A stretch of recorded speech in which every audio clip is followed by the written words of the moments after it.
5 people came to my 29th birthday party. I counted them as they trickled out between 7:30 and 8 p.m. Brian from the gym, Tyrone from work, Emma from down the hall, Daniel who drove 2 hours from Fort Collins, and Marcus, my best friend, who stayed until the bitter end making increasingly desperate conversation to fill the silence.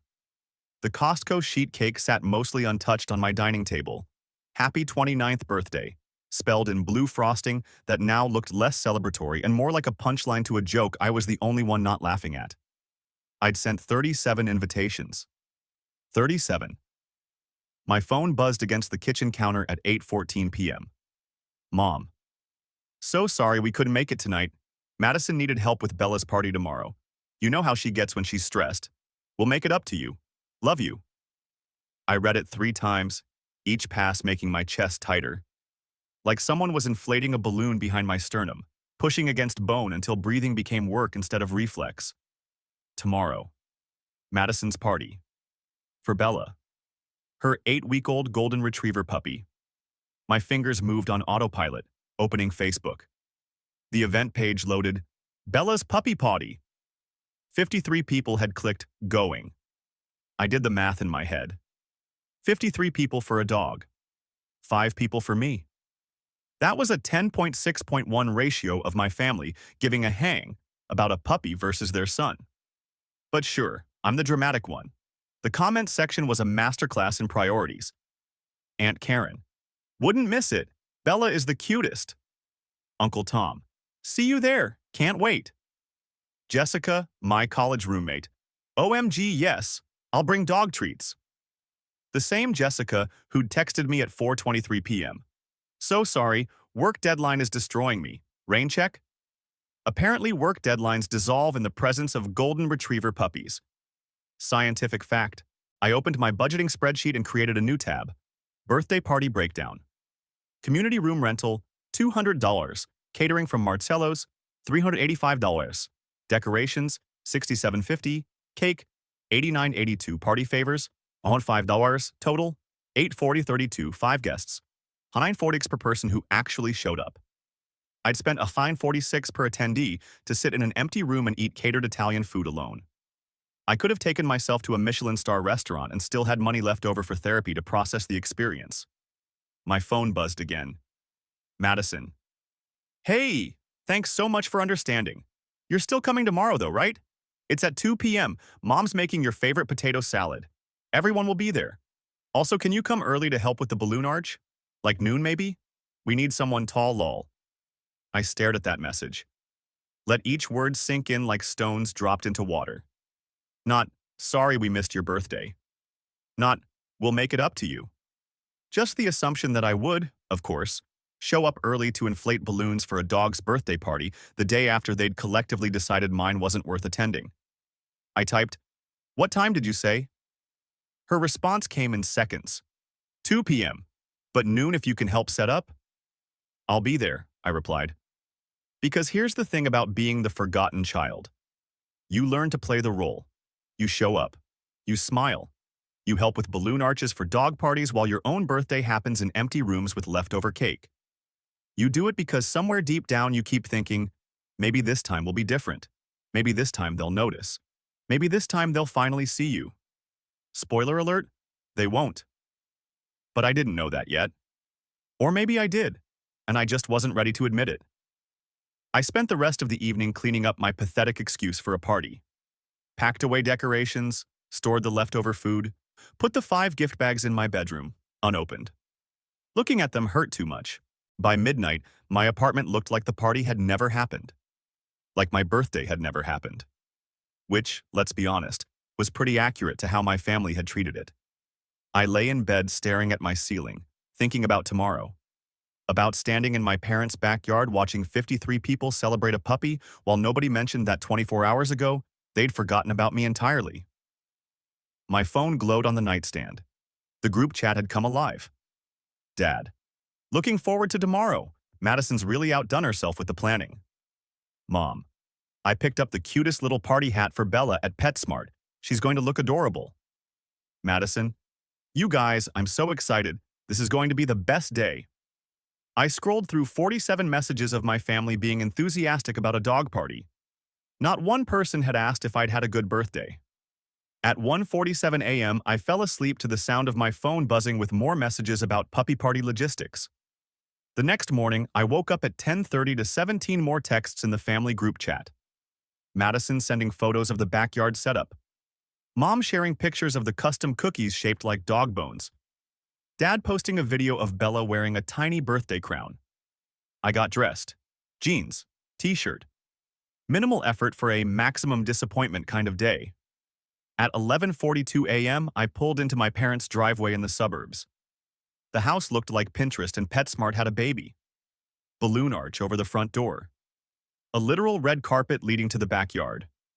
A sign that said, "Bella's potty this way," with arrows. For a dog. I sat in my car for 3 minutes, hands gripping the steering wheel, practicing the smile I'd need to wear for the next few hours. Deep breath. Smile. Don't let them see it hurts. I walked around to the backyard and stopped suddenly. It was spectacular. Professional level spectacular. There was a cotton candy machine, a balloon archway that spelled Bella, custom cookies with Bella's face printed on them, a photographer, an actual professional photographer for a puppy's birthday, and people. So many people. Aunt Karen, Uncle Tom, cousins I hadn't seen in years, Madison's college friends, Mom's book club, Dad's golf buddies, neighbors, co-workers, 53 confirmed attendees, and from what I could see, they'd all actually shown up. "Oh, honey, you made it!" Mom appeared with a glass of wine in one hand, beaming. She hugged me with her free arm. "Isn't this amazing? Madison really went all out." "Yeah," I managed. "It's something. Come on, Bella's about to open her presents." The dog. The dog was opening presents. I followed Mom through the crowd, feeling like I was underwater. Everything muffled and distant. I found a spot near the back, next to the fence, where I could observe without being noticed. Madison stood in the center of the chaos, holding Bella, surrounded by wrapped gifts. People cooed and took photos. The professional photographer snapped away. Dad fired up the grill. Mom circulated with appetizers. Jessica, my college roommate, was hand-feeding Bella pieces of cheese. I stood there for 47 minutes, watched them sing "Happy Birthday" to a dog. Watched Bella open presents. Madison ripped the paper while Bella licked her face. Watched 53 people celebrate an animal's existence more enthusiastically than they'd acknowledged mine in 29 years. At 2:47 p.m., something inside me just broke. Not dramatically. Not with screaming or crying or throwing things. Just a quiet snap. Like a rubber band stretched too far for too long, finally giving up. I walked over to where Madison was holding court, showing off Bella's new designer dog bed. "Hey," I said quietly. She turned, surprised. "Oh, you're here. When did you get here?" "About an hour ago." Her face scrunched in confusion. "Really? I didn't see you. Well, what do you think? Isn't this incredible?" "It's something," I repeated. "Hey, I'm actually going to head out." "What? Already? But we haven't even cut the cake yet, and Dad's making burgers." "Yeah, I just remembered I have something I need to do." "On a Sunday? Come on, stay. Everyone's here." Everyone. Everyone except the people who'd cared enough to show up to my birthday yesterday. "I really can't, but thanks for the invite." I turned and walked away before she could respond. Moved through the crowd like a ghost. Nobody noticed me leaving. Why would they? They hadn't noticed me arrive. I got to my car, climbed in, and sat there, hands shaking. My phone buzzed. "Marcus. How's the puppy party? Surviving?" I typed, "Left early, couldn't do it." His response came immediately. "Good. That whole thing is screwed. Want to grab a beer?" "Actually, I think I need to do something else. Call you later." "You good?" I stared at that question. Was I good? No. I wasn't good. I was 29 years old, sitting in my car outside my parents' house where 53 people were celebrating a dog while my birthday remained unacknowledged. But I was done pretending to be good. I opened my phone and Googled, cabins for sale, Colorado mountains. That cabin listing haunted me from my car to my apartment that Sunday evening. I sat at my kitchen table at 7:43 p.m., laptop open, staring at those mountain views. The listing had been updated 3 days ago with a price drop, $372,000 from the original $425,000. Motivated sellers. My phone buzzed. The family group chat had exploded while I'd been driving. Madison, 3:47 p.m. I can't believe he just left. Like, who does that? Mom, 4:02 p.m. He's going through something. We need to be patient. Dad, 4:15 p.m. He's being childish, missing family events to look at houses alone. Aunt Karen, 4:33 p.m. This is very concerning behavior. Has he seemed depressed? I scrolled through 43 more messages dissecting my mental state. Not one asked why I'd left. Not one acknowledged the puppy party happened 24 hours after my forgotten birthday. I clicked Contact Agent on the cabin listing. Sandra Whelan called me at 7:58 p.m. Still interested? Very. Can I see it tomorrow? Monday works. I have 11 a.m. open. Perfect. After we hung up, I did something I'd been avoiding for 3 years. I opened Zillow and checked what my parents' house was worth. The 4-bedroom suburban palace where Madison still had her childhood room preserved like a museum. $847,000. Current estimated value. I stared at that number. My birthday party had cost $847,32. They lived in a house worth $847,000. The universe has a sick sense of humor. Monday morning, I called in sick to Morrison & Associates. First time in 8 months. At 10:47 a.m., I pulled into the cabin's gravel driveway. Sandra was waiting, professional smile in place. You made good time from Denver, she said. I left early. The cabin looked even better in morning light. Sandra walked me through every room, pointing out the new water heater, the updated electrical panel, the roof that still had 10 years of life. Inspection will be thorough, she said. But honestly, this place is solid. Previous owners really loved it. I stood on the deck, looking at mountains that didn't judge me for having feelings. I want to make an offer, I said. Today. You're sure? No second viewing? No bringing your family? I'm sure. $365,000. I can close in 30 days. Sandra pulled out paperwork. We sat at her car's hood, and I signed documents that felt like divorce papers from a family I'd never really belonged to. She called at 3:17 p.m. They countered at $372,000. Final offer. I did the math. Down payment, $4,400. Closing costs, $8,000. Emergency fund remaining, $336.18.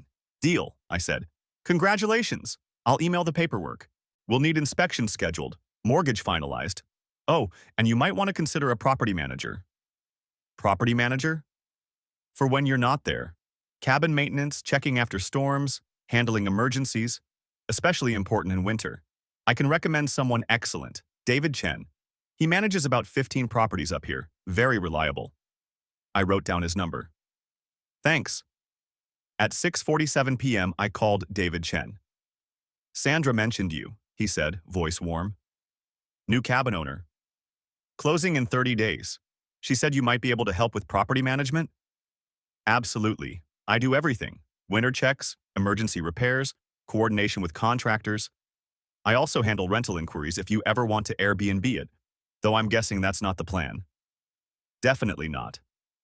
Personal retreat. I get it. He laughed. Half my clients are escaping something.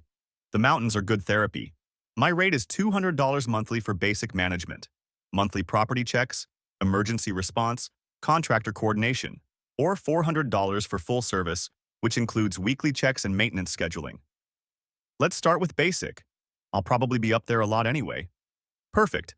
Send me the property address once you close and we'll get you set up. After we hung up, I felt something strange. Excitement. Actual excitement about a future that didn't involve measuring my worth by family attendance numbers. The family group chat had gone nuclear. Madison, 12:43 p.m. He's actually buying it. Like actually going through with it. Mom, 1:15 p.m. We need to talk to him. This is too big a decision to make alone. Dad, 1:47 p.m.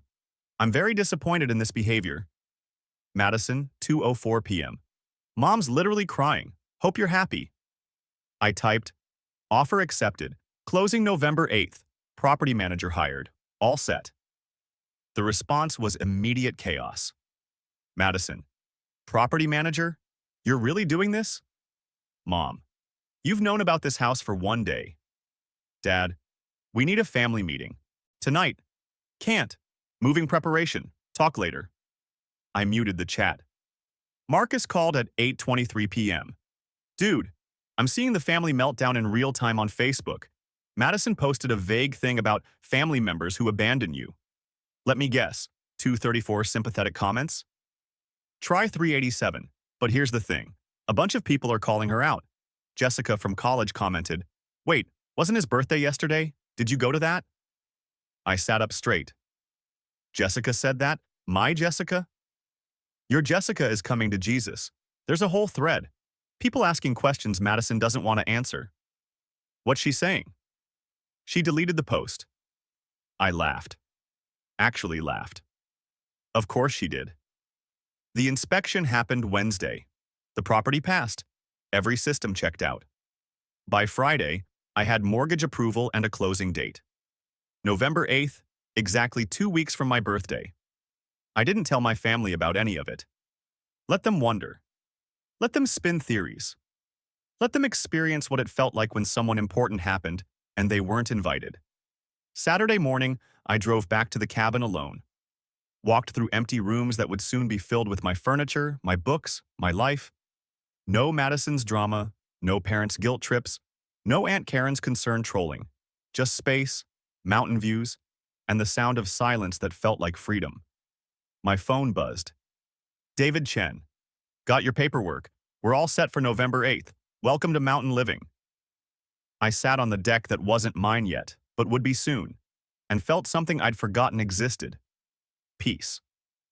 My family could have their puppy parties and their group chats and their concerns about my judgment. I'd have this. Mountains. Solitude. A property manager named David who didn't question my life choices. And in 2 weeks, I'd be gone. November 8th came cold and bright. Moving day. Marcus, Daniel, and Emma showed up at 7 a.m. with coffee and the kind of easy energy that made loading my entire life into 3 vehicles feel less like loss and more like liberation. By 10:47 a.m., we'd arrived at the cabin. The mountains looked different now, not like a fantasy, but like home. We spent the day unpacking. Emma organized my kitchen while humming off-key. Marcus claimed the second bedroom's closet for visiting purposes. Daniel assembled furniture and told increasingly absurd stories about his new girlfriend. At 6 p.m., we sat on the deck with beers and watched the sunset paint the mountains orange. To new beginnings, Emma said, raising her bottle. We clinked glass. Nobody mentioned my family. It felt perfect. They left at 8:30 p.m. with promises to visit soon. Real promises from real friends. I stood in my cabin, alone for the first time. The silence felt different than loneliness. It felt like peace. My phone buzzed. Unknown number. I almost didn't check it. David Chen. Hey, just wanted to confirm everything looks good on your end? Any issues with utilities or water? I'll swing by Monday for the official first check. I smiled. Everything's perfect. Thanks for setting it up. No problem. Welcome to mountain life. Fair warning, it's addictive. The first week passed in a blur of unpacking, settling, breathing mountain air that tasted like freedom. I worked remotely from my new deck, walked through pine trees, fell asleep to silence instead of traffic noise. My family's group chat had gone quiet. No messages in 7 days. I'd blocked their individual numbers after Madison's 15th "We need to talk" text, but had left the group chat unblocked for emergency purposes. On November 15th, exactly 1 week after moving in, my phone exploded at 2:34 p.m. Madison. OMG, I just realized something. Madison, you're in the mountains now. Madison. With a cabin. Madison. This is perfect. I stared at my screen, feeling something cold settle in my stomach. Madison, I need a huge favor. Here it comes. Madison. So Tyler and I are doing this big Instagram campaign for his fitness brand, and we need amazing location shots, like rustic mountain vibes, you know? Very authentic outdoorsy aesthetic. I set my phone down, picked it up, read it again. Madison. Can we use your cabin? Maybe this weekend? It would be so perfect. We'd only need it for like 6-8 hours, max. We'll bring our own food, won't make a mess. Please? This campaign could be huge for Tyler's brand. I read those messages 3 times. She'd missed my birthday, thrown a party for a puppy the next day, ignored me for 2 weeks, and now wanted to use my cabin, the cabin I'd bought specifically to get away from her, for Instagram content. The audacity was actually impressive. I didn't respond. 3 minutes later, hello, did you see my messages? I opened my laptop and started working on a bridge design. 2:47 p.m. I know you're there. Your read receipts are on. I turned off read receipts. 3:03 p.m. This is really important to me. Tyler's counting on me. Can you please just respond? 3:15 p.m. Mom said you're still adjusting to the move. I get it. But this would really help us out. Family helps family, right? Family helps family. I laughed out loud. The sound echoed off my cabin walls. 3:34 p.m. Fine, be that way. I'll just ask David if we can rent it for the weekend. I froze. David. My property manager. How did she know about David? Then I remembered. Sandra had mentioned him in an email. An email Madison had probably seen when she demanded access to my cabin paperwork to make sure I wasn't being scammed. I waited. Sure enough, at 4:17 p.m. my phone buzzed. David Chen. Hey, interesting situation. Got a rental inquiry from someone named Madison? She said she's your sister and wanted to know about weekend rental rates. I told her the property isn't available for rent. She got pretty insistent, said you'd mentioned maybe renting it out? Just wanted to check with you before responding further. I typed back, the cabin is not, has never been, and will never be available for rent, especially not to Madison. Thanks for checking. Got it. Thought it seemed weird. She asked me to reconsider and that she'd make it worth my while, $500 for one day. I'm going to decline, just FYI. Please do. And David? If she contacts you again, or anyone else from my family, can you forward me the messages? Absolutely. Property owner's privacy is part of my service. 20 minutes later, David sent me a screenshot. Madison's text to him. Hi, David. This is Madison, the cabin owner's sister. He's being really difficult about letting me use the cabin for a photo shoot this weekend. It's for my boyfriend's business and could really help his career. I'm willing to pay $500 for one day, Saturday. We'd be super respectful and clean up everything. Can you help me out here? I think he's just being petty about some family stuff. If you could let us use it without bothering him about it, I'd really appreciate it. He doesn't even need to know, just between us? I read that screenshot 4 times. She'd tried to go around me, offered my property manager money, suggested he let her use my cabin without telling me. Just between us. She'd tried to bribe my property manager to let her trespass on my property for Instagram photos. I took a screenshot of the screenshot and saved it to a folder titled Documentation. Then I called David. Hey, he answered. Saw you read the screenshot. Wild, right? That's one word for it. What did you say to her? Told her the property isn't available for any rental, that I work for the owner exclusively, and that any future contact would be considered harassment. Blocked her number after that. Thank you, seriously. No problem.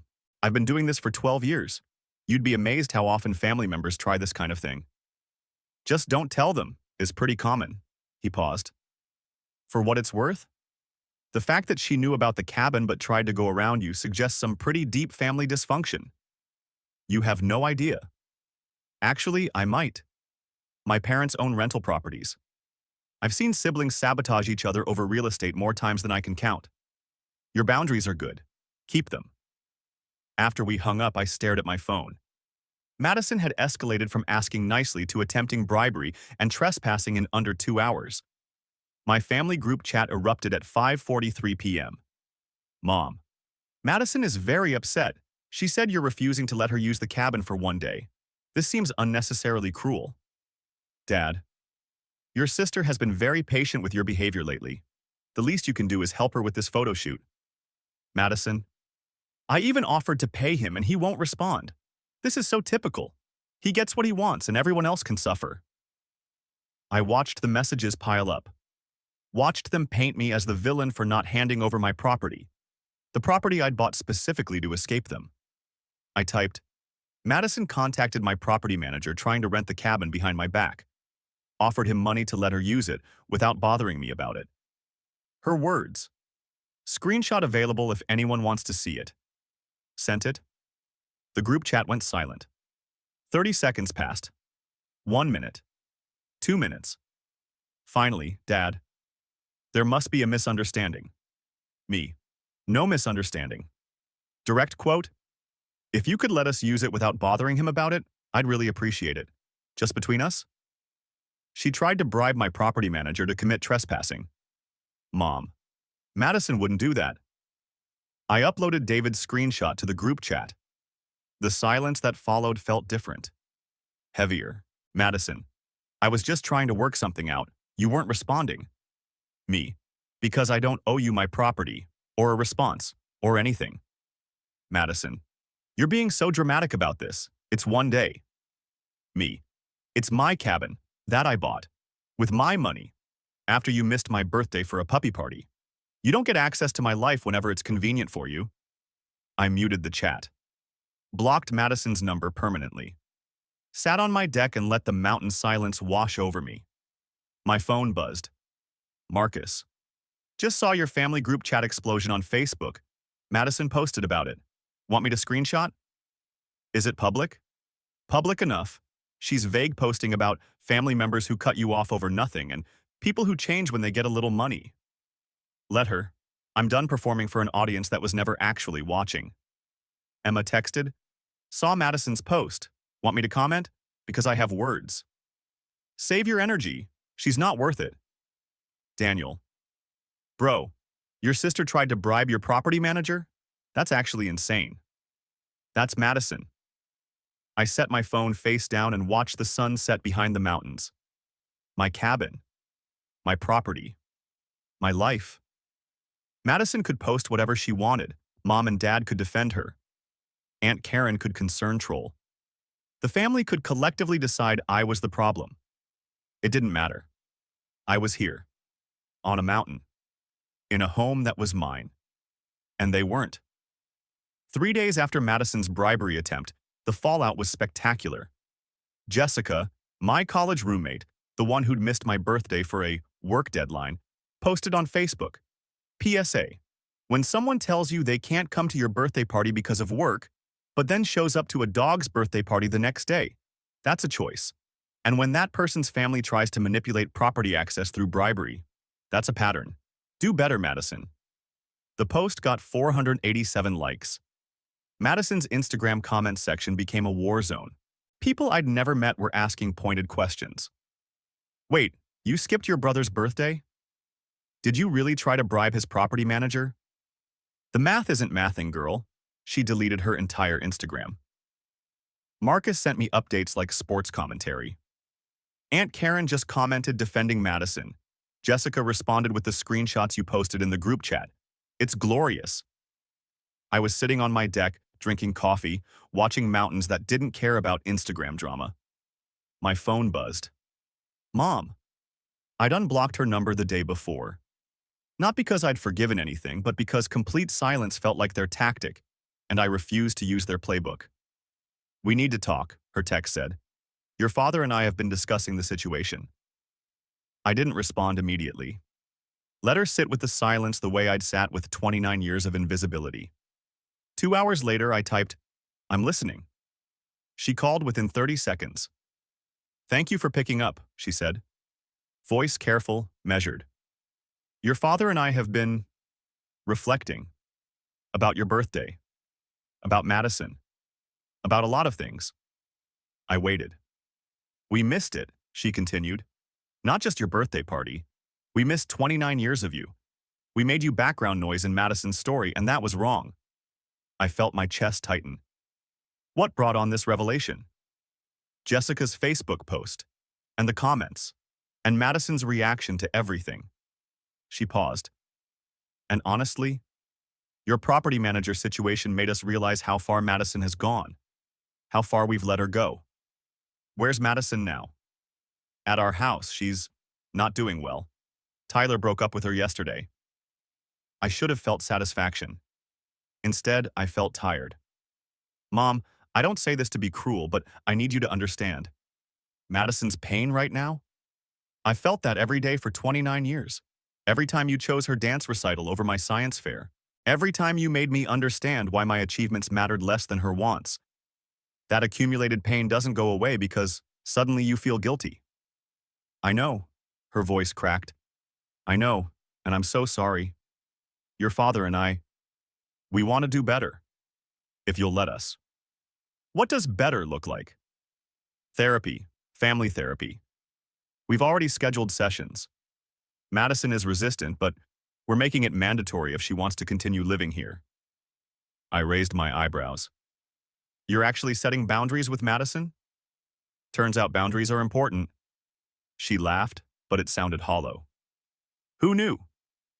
We talked for 47 minutes. She didn't make excuses. Didn't try to minimize. Just acknowledged, apologized, and laid out concrete plans for change. It felt surreal. I'm not ready to visit, I told her. Maybe not for a long time. We understand. The cabin is yours. Your space. We respect that. After we hung up, I sat with my coffee, now cold, and processed. My family was in therapy. Madison was facing consequences. Mom had actually apologized. It felt incomplete. Like the first chapter of a book that might get better, or might just confirm why I'd closed it in the first place. David texted that evening. Monthly property check complete. Everything looks good. Also had one more message from Madison today. Different number. Told her the property owner has requested no contact and that continued attempts would be documented as harassment. She stopped after that. Attached screenshot for your records. The screenshot showed Madison's message. I made a mistake. Can you please just tell him I'm sorry? I saved it. Didn't respond. Thanksgiving arrived 3 weeks later. I spent it with Marcus, Emma, Daniel, and 5 other friends. We cooked too much food, told bad jokes, played games that got competitive. Nobody guilt-tripped me. Nobody made me feel small. Nobody forgot I existed. It was the best Thanksgiving of my life. Christmas brought a card from Mom and Dad. Inside, a simple note. We're thinking of you. No pressure, just wanted you to know. And a photo of them at their first therapy session. Madison sent nothing. I'd blocked her on everything anyway. On January 14th, my phone rang. Unknown number. Hello? Hi, this is Jessica, from college. I got your number from Marcus. Hope that's okay?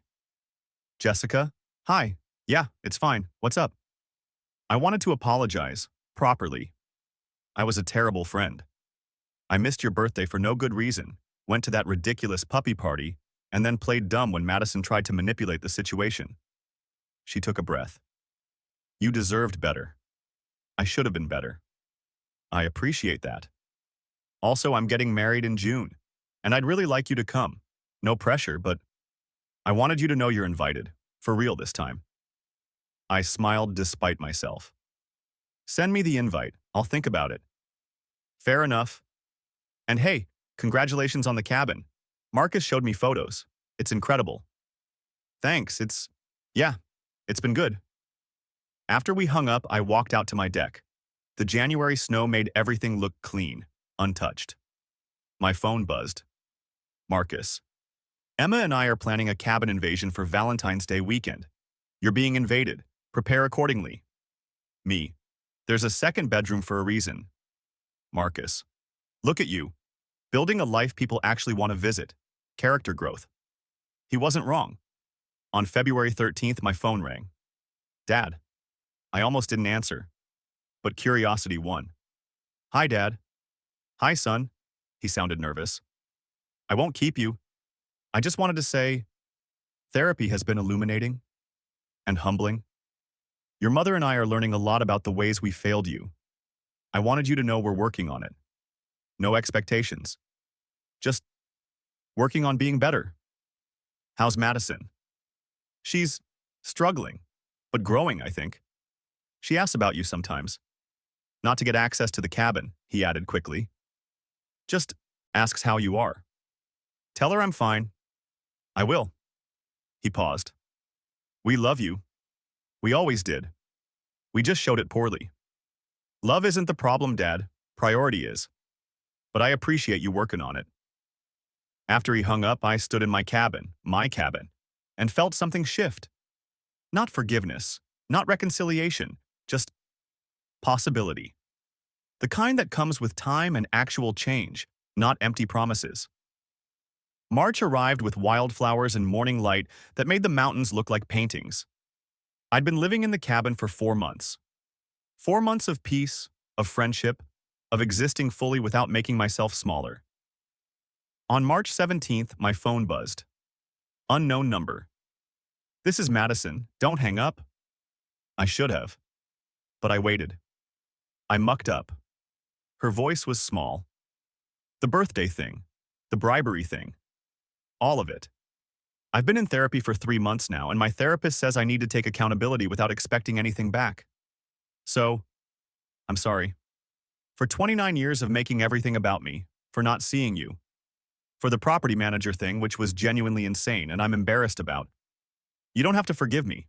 You don't have to talk to me. I just needed you to know that I see it now. I see what I did. I took a breath. What changed? Tyler left. My Instagram imploded. I lost friends. Mom and Dad set boundaries for the first time in my life. And I had to sit with the fact that the common denominator in all my problems was me. That's a lot of growth for 3 months. Yeah, well, rock bottom is a great motivator. She laughed, but it sounded genuine. I don't expect us to be siblings again. I don't even know if we can be, but I wanted to say it. I'm sorry. I appreciate that. The cabin looks beautiful, by the way. Mom showed me photos from when they visited last week. I froze. They visited? Oh, crap. Was I not supposed to mention that? She sounded genuinely panicked. They asked permission first. They didn't just show up. David scheduled it and everything. I pulled up my messages with David. Sure enough, 2 weeks ago. Your parents requested a visit to see the cabin. I told them I'd check with you first. Should I decline? I'd been in Denver for work that day, dealing with a bridge project crisis. Had completely missed the message. Below it. No response, so I declined. Let me know if you change your mind. David had protected my boundaries even when I'd been too busy to respond. Madison? Yeah? Tell Mom and Dad they can visit, but they have to ask. And I have to approve. And David coordinates everything. I'll tell them. Thank you. We hung up. I called David. Thanks for having my back with my parents. That's what you pay me for. Though honestly, I do it because you seem like good people escaping bad situations. I've been there. Mountains helped me too. On April 14th, my 30th birthday, I woke up to texts. Marcus. Happy birthday. Cabin invasion in 3 hours. We're bringing cake. Emma. Birthday brunch on your deck. Dress code, mountain casual. Daniel. Made a playlist called Birthday Bangers Mountain Edition. You're welcome, Jessica. Happy birthday. Hope this one's better than last year. Mom. Happy birthday, sweetheart. We love you. Thinking of you today. Dad. Happy birthday, son. Proud of you. Madison. Happy birthday. I hope this year is everything you deserve. At 11 a.m., 7 friends showed up with food, drinks, decorations, and enough laughter to fill the mountain valley. We ate on the deck, told stories, played games, watched the sunset. At 8 p.m., after everyone left, I sat alone on my deck with a slice of birthday cake. It was the same Costco cake from last year. Marcus had bought it as a joke. But this time, the happy birthday and blue frosting didn't feel pathetic. It felt earned. I'd spent 29 years being invisible, 1 year learning to take up space. My family was in therapy. Madison was growing. My parents were trying. Maybe we'd rebuild something. Maybe we wouldn't. Either way, I'd built this. A life, a home, a chosen family that showed up. The mountains stood silent behind me, patient witnesses to one person's small revolution. I took a bite of cake and smiled. This year, I'd finally gotten what I'd been waiting for all along. Not their approval, just space to exist. And that was enough.